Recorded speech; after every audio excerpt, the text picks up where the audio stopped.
we should be live. A few seconds to 1 o'clock still, Central Daylight Time. But all is working well. It should be fine. And some little issues earlier. But we seem to be golden. Good. Xfinity stopped messing around with fluctuating my data speed. Alright, well, greetings and salutations, one and all. Welcome back once again to another live stream discussing the Aetherixian universe, specifically the Loca Aetherix and the timeline on the setting of Lenida, Legends of Lenida related materials. And previous live stream 2 weeks ago, we had the Gaming Wolf in chat asking a couple questions and comments here and there. No one in chat presently yet, but possibility of somebody joining later. Nobody scheduled, but did let people know. Regardless, we left off previously at the end of the timeline leading up into the Foundation War itself. The Foundation War is what divides the history of Lenida from what had been the numerous mage wars that spread out across many nations, countries, continents, even across the globe of Lenida itself in the past. But the Foundation War would be declared as the last of them due to the efforts of those that fought in it to put an end to it. The humans and dragons that arrived on Lenida after orbiting around a black hole, thanks to the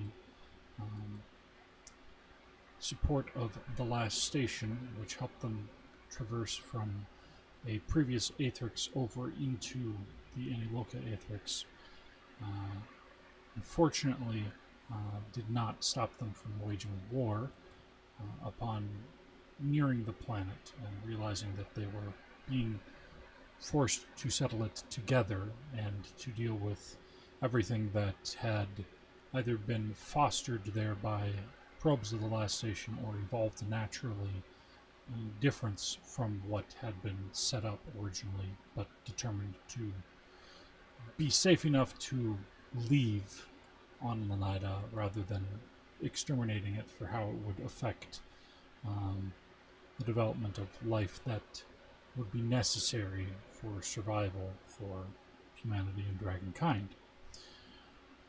These wars eventually led up to the creation of the Draconis Dragon Kin. These were soldiers created through the use of magic to cross genetics between humans and dragons from both sides. Both of them experimenting in secret and trying to find ways of infiltrating one another, realizing that was not going to work as well as they had planned in a large enough number to be suitable, and reverting to deciding to create shock troopers, more or less, those that would not require as much caloric density to maintain, but still would have power that was lesser but still enhanced like dragons, and yet smaller and more mobile, and able to populate faster than dragons were. And for many centuries, uh, these troopers were created in secret until they had enough intelligence that they could be trusted to be more than mere grunts in armies and to raise up the ranks. And for a great amount of time, they were still uh, kept from being granted the same rights and privileges of other citizens of either humanity or dragonkind. In dragonkind's case, they had a uh, vast difference in terms of knowing that they weren't capable of improving their own numbers and needing to seclude their young and deal with all sorts of other things that could be justified in why they separated themselves from the Draconis Dragonkin. But unfortunately, like humanity, there were also specious reasons as well, deep-seated bigotry that caused them to be looked down upon, in addition to reasonable reasons for separation, segregation. Humanity, on the other hand, didn't have as many potential justifiable reasons aside from uh, just the nature of being something that is still being studied and new on Lenida, and not as well trusted because of the fact that they were created using materials from their enemies. Again, bigotry and specious reasoning, um, but they were oppressed, and other species that had evolved on Lenida, the Felinae and the Kenthri in particular, would start trying to work their way up from being mere domestic animals and servants and slaves to also wanting rights, but having less military power than the Draconis Dragonkin did. Yet they would work together in secret, for the Draconis Dragonkin were never far from battle or where they were being experimented on or in barracks, whereas others were more freely able to move but not trusted with anything that was of military importance. So communication between them helped begin rebelling. In addition, uh, while the uh, Fae that came over from the Great Exodus from the Sprite Hollow region had claimed parts of Lenida that were um, otherwise devastated by past mage wars, to the extent that they were not suitable for um, humanity or dragonkind to want to resettle them. Fae were able to make efforts to turn them into something that would be suitable for them. Hydrate or dihydrate once again.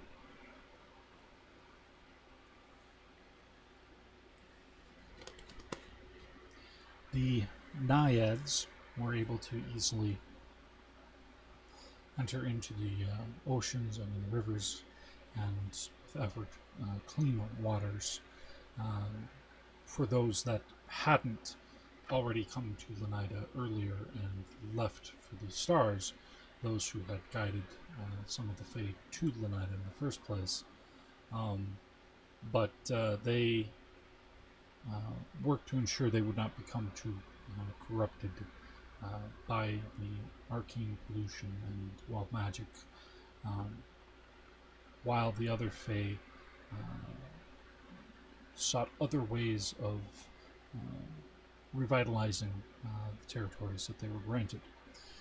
The goblins and the Gitwurg were the quickest to find ways to adapt, since the Gitwurg tend to either live deep in the ocean depths or deep underground for the majority of their civilization, with tunnels that span across a large portion of the globe. The goblins likewise have also large spanning networks of tunnels, and the two lineages have clashed even back into i.d.e, but more so on Lenida, given that the old charters and treaties that had existed before are not present on Lenida in the same fashion, so things had to be renegotiated anew, causing lots of conflict in the process. But the pixies and the gnomes would remain more on land and in trees and cliffs and the like, and while some goblins would remain on the surface, many in those lands would go underground and would surface again in other lands, becoming citizens of other nations and the like.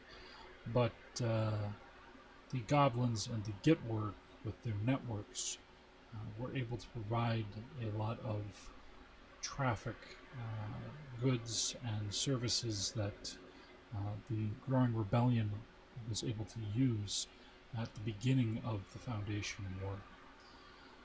The Foundation War itself officially is recognized to have started at what is considered negative 47 before Foundation War, with the modern calendar, the period which was simply considered seasons of the war at the time of post-Foundation War 0 to be declared, and then recalculated decades later for the current count of what the calendar is. So it started 47 years before the war ended, not before it began, but during the war itself, a lot of the old calendars and the like were largely considered to be obsolete and confusing even in the middle of the war itself, due to how long that it had dragged on, and just the sheer amount of battles that took place across it. It was the largest mage war since the War of the Dead, and lasting longer, even if not as many had died across the period of time, just because the War of the Dead was that much more lethal to the population. But the Foundation War was declared even after it had officially began with the rebellion, as a trio of Draconis Dragonkin rebelled, all taking up the mantle of the same name as the eldest of them, working separately but making it appear as if they were one and the same, until they each fell in battle, yet continued to claim that they had not, using saboteurs and spies to recover or destroy the body so that it could not be ascertained as to whether or not they had indeed fallen or not. This worked to sow great confusion, especially with those who had witnessed the falling of the previous brother from enemy sides, being executed in most cases, or through the use of magic and torture, driven to such madness as that none would trust what they had to say about that, let alone anything else. As the last of the three brothers fell, however, The chief scribe that they had along their war camp took up the mantle as it was bestowed onto them, continuing that name, even though they were not related to the original three brothers. This individual, this scribe, would eventually become the one who would bring the Foundation War to its conclusion and become named the first emperor of the Outeron Empire. Sorry, not the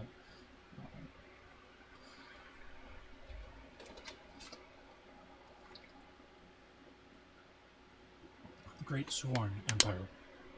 The Outeron is specific lineage, sub-lineage of Draconis Dragonkin. But, so, that led through the 47 years of the Foundation War, with there being many battles across different parts of Lenida, and eventually much of humanity and much of Dragonkind was forced into capture, being encircled and tested. Those who continued to defy the new political field as it had changed were tested for whether or not they could be conformed, or whether or not they would likely rebel enough and draw enough allies to start the war up again. The majority of the latter were either exiled to small island colonies where they were kept under a watchful eye and over centuries guided toward cultural shifts, or either at the time of the end of the Foundation War or across a long period of testing, executed. A great number of the humans and dragons that fought in the Foundation War against the rebellion ended up changing sides through the war, and a great many who had sympathies for the plight of the Draconis Dragonkin, the Felinae, the Kenthri, and the Fae would also side with them when this occurred as well, such as with the Kubi and their arrival, which happened later than the Foundation War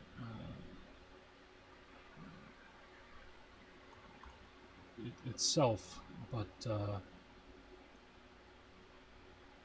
not long after it had begun.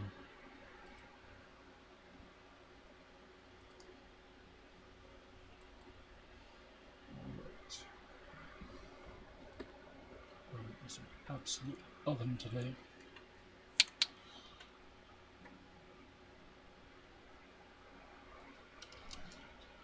This was solid when I pulled it out of the freezer.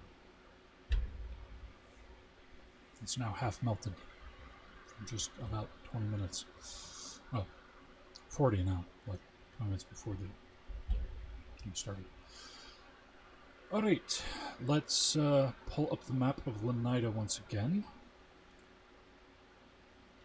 So, we have here, in the top right here, by Thatcham, and to the left, traveling westward, we have Ozenged. And Ozenged, in the 5th year post-Foundation Wars, where Kieran Dren was born. She would be born to a mercantile family who had aided the rebellion and been allowed to maintain their autonomy through the war and afterward, which helped bolster their expansion greatly, as a large number of their competitors had been either exiled or executed or put under strenuous supervision after the war. In the 19-year post-Foundation War, Cyrus Thornbade became a vampire. He had been born in negative 24 BFW in the middle of the Foundation War. And despite being one of the specious bigots who was against the war, he managed to lay low enough to avoid being exiled or executed. And he would come into contact with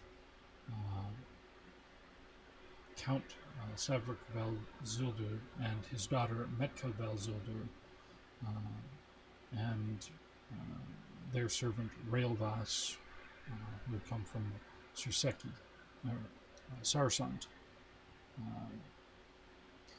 Several centuries before, when he would become a vampire. It would be only a short 20 years before Cyrus would marry Metka Valzildur, as Metka had attempted for a great long period to convince Railvas to be hers, and the Count supported it, but would not force his daughter upon her, upon Railvas as a spouse, as he trusted and supported Railvas to that extent, despite having dominion over him. In 42 post-Foundation War, Kieran Dren would start helping Count Savrik's experiments 30 years after Cyrus had been turned into a vampire. And the two would begin interactions with one another through a black obsidian mirror, experiments to try and find a way to pull the Count out of the pocket realm that had accidentally become tethered to his soul when he created it, and dragged a portion of his ancestral castle into it. Post Foundation War, year 52, she would finally meet Railvas as she was moved to the castle, and that would become known as the House of the Fang and the Blade. And Count Savrik would possess Railvas's body in interacting with her to a greater degree than what the Black Mirror alone would provide.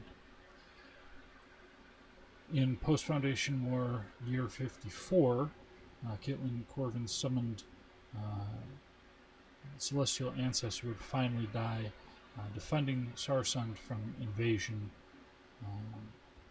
In post-Foundation War, year 56, Kieran Dren would marry Count Savrik Valzildur within Castle Blackbriar, and still continue her experiments to try to free him. In post-Foundation War, year 59, her experiments to attempt to change the vampiric infection within the Count for the sake of trying to free him from the pocket realm would end up creating tumors within her body, and she tried to hide her illness and her experiments' results. In year 60 post-Foundation War, Railvas is ordered to slay Kieran after her experiment is discovered and thought to be trying to undo his the Count's power by Metka Valzildur, the Count's daughter. Kieran would flee, and Railvas is ordered to give chase. The following year, post-Foundation War, year 61, Kieran would be found by Relvas after she collapses due to tumors. She would be brought to a healer, and the tumors are removed. However, her form would be greatly altered. Relvas would convince her to let go of the old life and return to help him.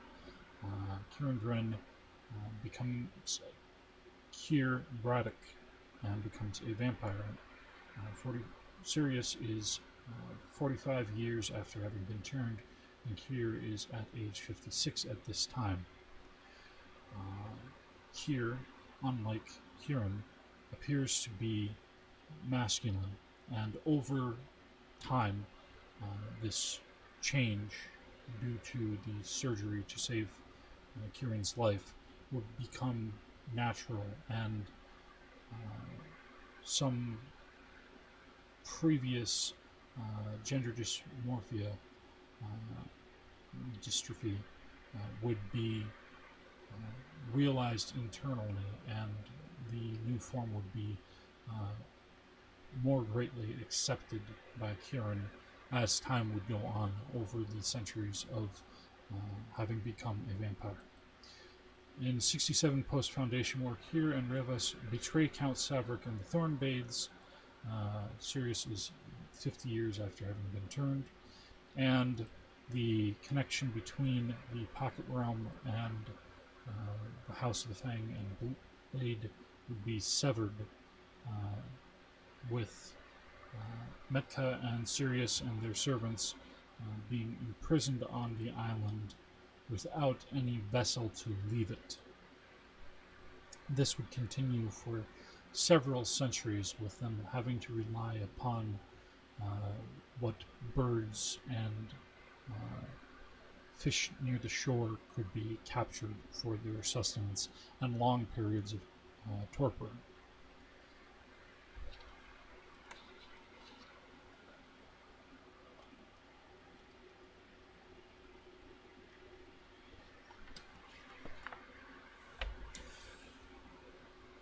In the year 279 post-Foundation War, the Dungeon of Droon would finally have its location discovered by the Numine due to summoning of a youth who would die and become the hearth known as Kinley Renaissance. The Dungeon of Droon itself had been warded against discovery of the dragons and other humans outside of the culture that lived within Droon. Descendants of those that had first settled Tessaria and Lenida, and had not left when the continent had been covered by an arcane hurricane as a consequence of experiments to protect it from dragonkind. In the year 280 post-Foundation War, Tessaria would be rediscovered and settled. Kier and Relvas would move to the edge of the Twilight Woods as the only two survivors who had the leadership to lead others from their ship. In post-Foundation War 689, Caitlin Corvin would be born in Sarsund, which is just southwest of Hokare, just a little bit near the H on the map itself. In the year 697 post-Foundation War, Elzahir Corvin kills and replaces Sir Rennick Joan Clifton, starting his employment as a guard in Sarsund. Within less than a day, he seeks a plot. He starts a plot potential ways to escape the curse he thought had been false, and to eliminate all who might command him. Unfortunately, he is unable to escape the curse, and by bringing himself to it and not finding a way to leave, he becomes forced to obey the commands of Roderick, eldest heir of the Duke of Sarsund.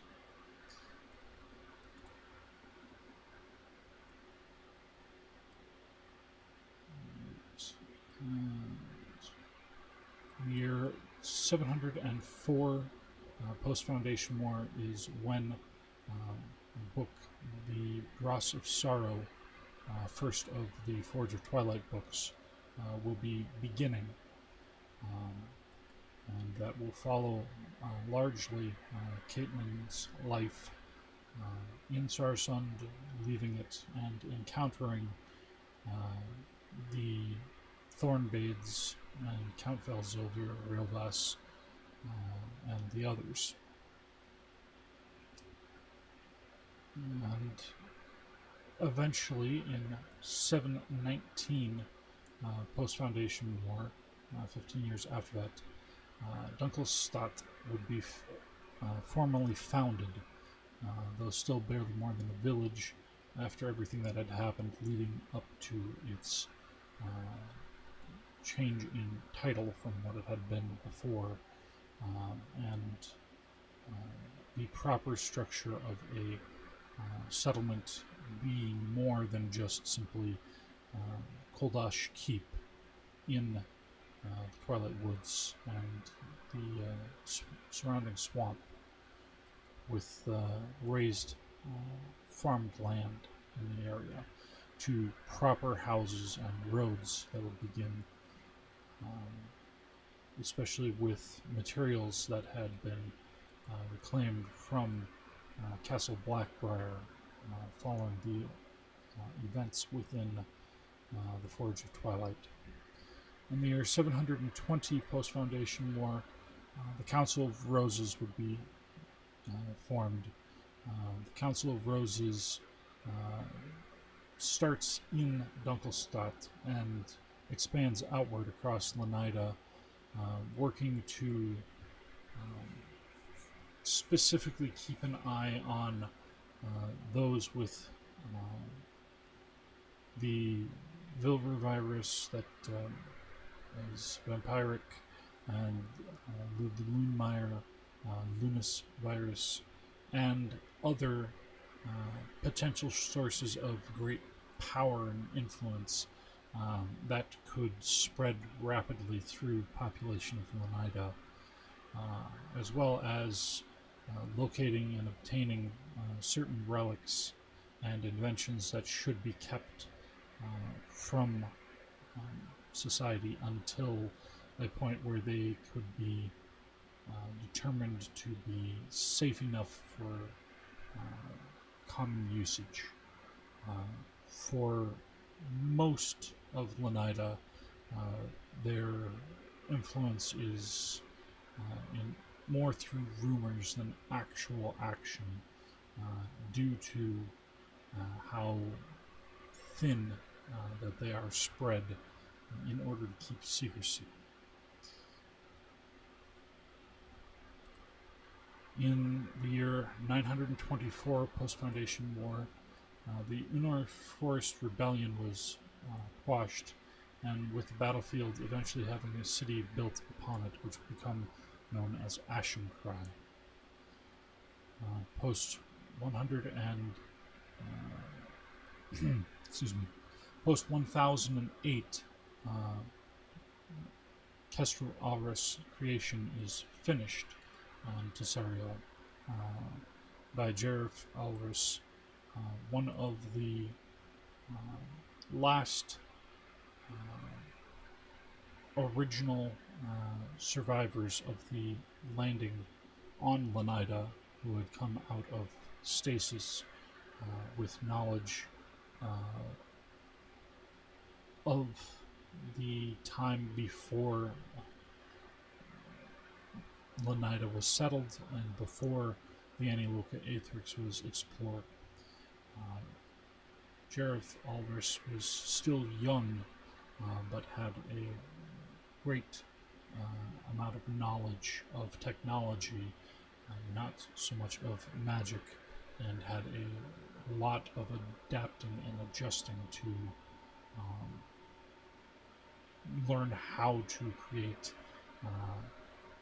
artificial life through androids, such as with Kestrel. She is, by most accounts, considered the first of the Kael'ron. However, There are earlier examples found in Droon and isolated other labs.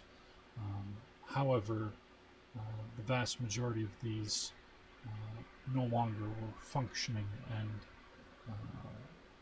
a large number of them were not sophont, but rather following pre-programmed information and forced to obey, whereas Kestrel was not programmed to obey anyone, and in fact, the only one who could have put that in place passed Jareth Alras when she was activated. She would later become known as the Metal Mage, as she was granted a soul by the arbiter of many of the Numinae pantheons, the Numina Dindar, as part of a bet within one particular pantheon that they would each bestow a gift upon Jareth Alras' creations, for he was very dutiful to them, despite the fact that he had originally been born before any of them had come into being, and that he did not ask for much prior, only in her creation that they bestow whatever they deem worthy for her. Thus, the Numina of Death had promised that she would welcome her and become a worthy servile servant when it was her time to pass. However, among all the other gifts that were given, Dindar, choosing to go last, bestowed the soul and the yearning and ability to do magic, creating the first Kael'ran sorceress, or sorcerer in time, for the term sorceress just means lesser sorcerer.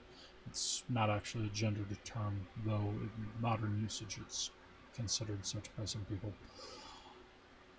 In a year after her creation, Kestrel Alras would accidentally travel back in time and meet the felony that would become Turash and return back to her own native time.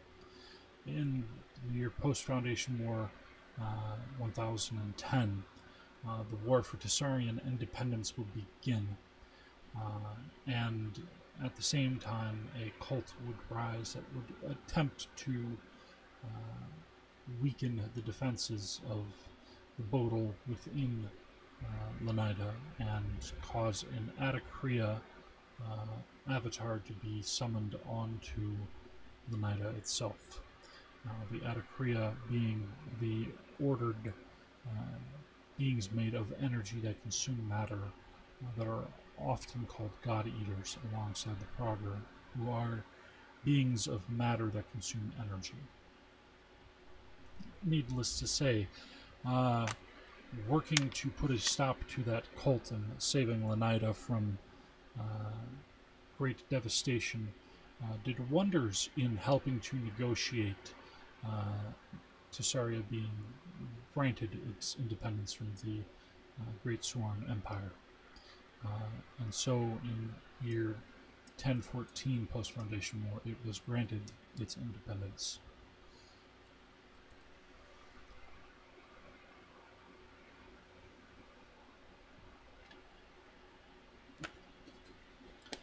In the year 1041 post-Foundation War, Kestrel Alras would ascend to become Unate, the Iron Maiden, with the help of Dindar and Turash, who, through to her earlier accidental travel back in time, had inspired him to become one. And so the crossing of time through to manipulations of Dindar maintained the timeline as it was meant to be, rather than becoming fractured and opening to living pentatrons as might have happened otherwise. In the year 1198 post-Foundation, where Ardath Naveen would be raised to the rootstock counselor position within the Council of the Rose. In the year 1232 post-Foundation, where Jalada Vasoon was elevated to the role of Professor of Literature at Dunkelstadt University. In the year 1239, Bologna is born, Bologna Atto, and she is one of the protagonists of Dross of Sorrow in the outer framing narrative. In 1244, post-Foundation, where Megtera Atto writes a brief history of Oak Hill, Megtera being Bologna's aunt. And in 1253, Bologna starts reading a book titled Curses and Courage, written by Megtera Atto, her aunt. And that is the outer framing narrative beginning where my book, Dross of Sorrow, begins. As Bologna is a character who loves the stories that she's heard of Caitlin Corvin, not knowing that the majority of the thrilling, adventurous tales that she has heard only occurred in a very short span of time between some of the worst years of Caitlin's life. Her early upbringing to when she first became a heroine that traveled across the globe seeking to stop a cult that was trying to elevate one up to become a Mumia. And when she would eventually re-encounter the Thornbades, who had by many thought to be destroyed, and eventually meet her ancestor Raelvas in what would become Dunkelstadt. This skips over a large portion of small events here and there to the grand scheme of Lenida, according to what would be most Lenidan historians, save for Megtera Atto, who specifically, and rightly so, puts in her book, Curses and Courage, that without the events that happened in Caitlin's life and her actions before Dunkelstadt was founded, the city itself would never have been formed. And in fact, a large part of Tessaria, if not the entire continent or more, would have potentially ended up falling under rule of the Thornbades at some point or other, had she and her family not encountered them when they did. I'm not going to go much deeper into that because that goes further into the book series, especially the first book. But they are still important enough details to keep in the general timeline with knowledge that not everything that is recorded is of the largest known battles. Some is simply smaller details that can shape a given setting with small steps here and there, such as the earlier dates about Sirius and Mitka and Kieran and Caitlin, and in fact also those about Wayland. However, Wayland is much more known across Lenida for what he did in the War of the Dead. So, with that, looking back to the map, The majority of history that has been described has dealt with Adslain, which is the center of the Great Sworn Empire, uh, Tessaria, which is where humanity and Dragonkind first had large portions of their settlement ships end up crashing down. At Lova, which includes where the War of the Dead finished and is part of the Great Sworn Empire still, though Tessaria itself no longer is. Lucorine in the north is where the portal that leads back to Tyre still exists and is heavily guarded. And Avende is where the goblins largely moved toward for their largest settlements. Further down to the south, just above the Southern Silence's core, where a great majority of the Gitborg that did not settle underground or deep underwater would settle.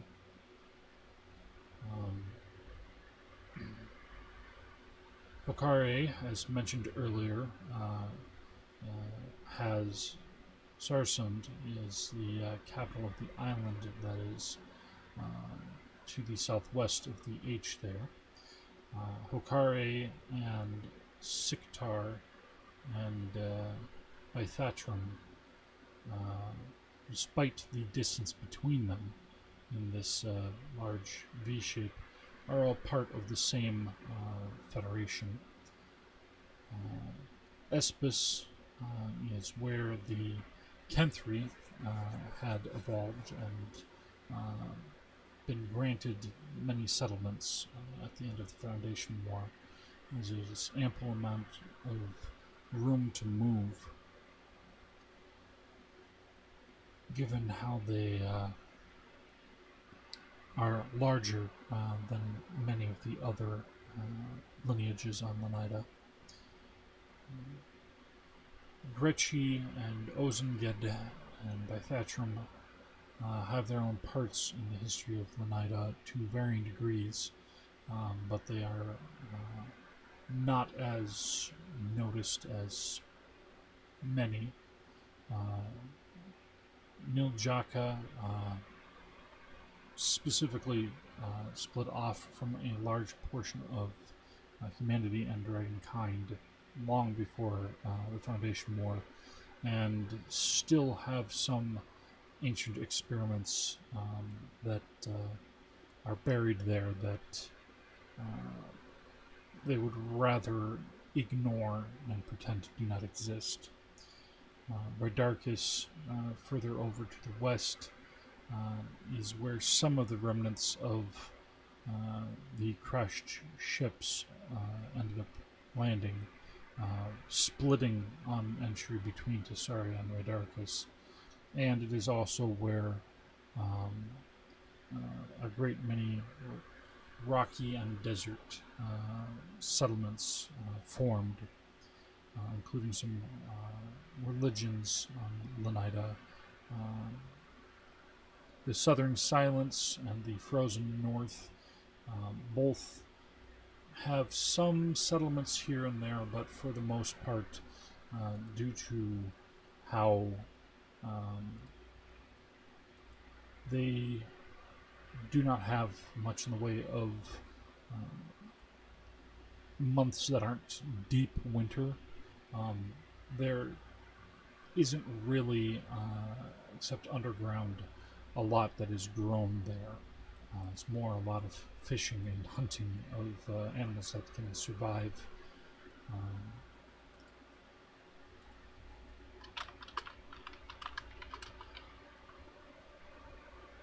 And Siktar itself is somewhat important as well. While I don't have the specific year set in dates yet, it is one of the most recent dates in Leniden calendar, because Siktar, as part of the Adoran Empire, would end up creating the first post-crash nuclear device and test it on some of their own territory that was at the time containing an avatar of an Adakriya. Siktar is where one of the 3 overlapping campaigns in the 3rd alpha playtests of the FARAD system took place. And needless to say, the first nuclear bomb detonating on Lenida and having knowledge of the Air Force that had been built and other aspects of warfare that the Adoran Empire had tried to build did not sit well with many of the other political bodies on Lenida, which led to the first war since the War for Tessarian Independence that would cross over more than one continent. And which War for Tessarian Independence would be the first war that had been global since the Foundation War itself. And to the left, just a little northwest of Tessaria, the heart-shaped form would be the Chimeric Dominion, which was formed through the use of magic and technology of many hybrid species and lineages that found it difficult to settle in other lands, and so they worked to create one of their own. Is where one of the other of the 3 overlapping campaigns began, and is also where publicly some of the lab spawn lineages that were thought to be only rumors were proven to in fact exist and become known to the rest of Lenida as their government sought its own independence and was bestowed it just around the time that the war against the Adoran Empire was also beginning. And then there's several smaller islands dotted here and there. The vast majority of them tend to be smaller colonies where a lot of dragons or humans had been put when the Foundation War ended, in order to ensure that they would either shape up and be able to be reintegrated into society elsewhere, or to be thinned out over time, ensuring humanity would not go extinct, but largely that it would be kept in check, and those that were not kept under as tight a watch still had those who would treat them harshly until they improve themselves, which, of course, with trying to integrate isolated societies built by generations of bigots who were kept away from other lineages for so long, did not particularly prevent some of those prejudices from continuing, but rather more subtlety when in public, for the sake of not actually having proper integration and only being told basically by ancestors that they once ruled a large portion of the globe and were forced into a lowly position. Of course, not everyone from one of those colonies took such viewpoints, but it continued to be a bit of a problem for integration, and causing trouble for those who were of lineages of humanity that had sided with the rebellion during the Foundation War and with other species since then. And so that essentially gets us up to what is the current time on Lenida. It is a time where, in the 3 overlapping campaigns, there were crashed Naiad alien ships, Vilver that were invading, some Loonmeyers that had arrived on Lenida as well. It is a time when some ancient Lich artifacts were found by some individuals who were too power hungry for their own good. It was a time where new Numina were formed, and when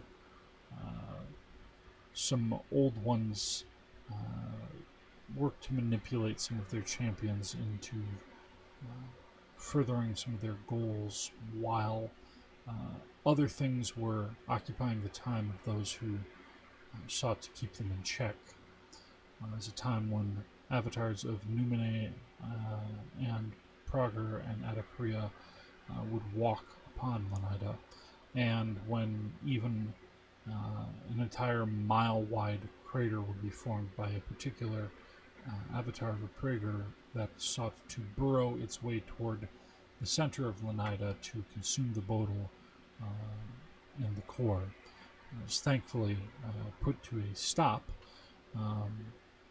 but those are all stories as they were within those 3 overlapping campaigns, and some of those details will carry over into the setting book in terms of events that happened in the past of Lenida from the current era.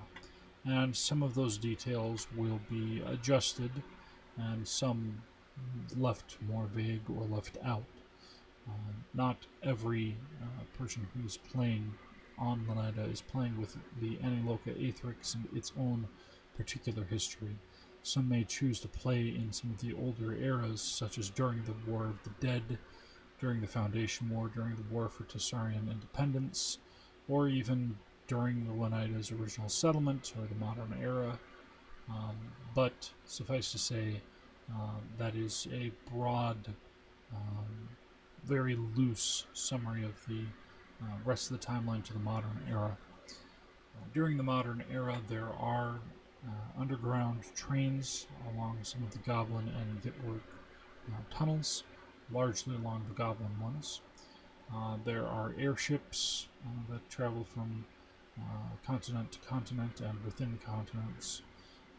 There are great ships sailing the oceans. There are gates and portals and rifts to the realms.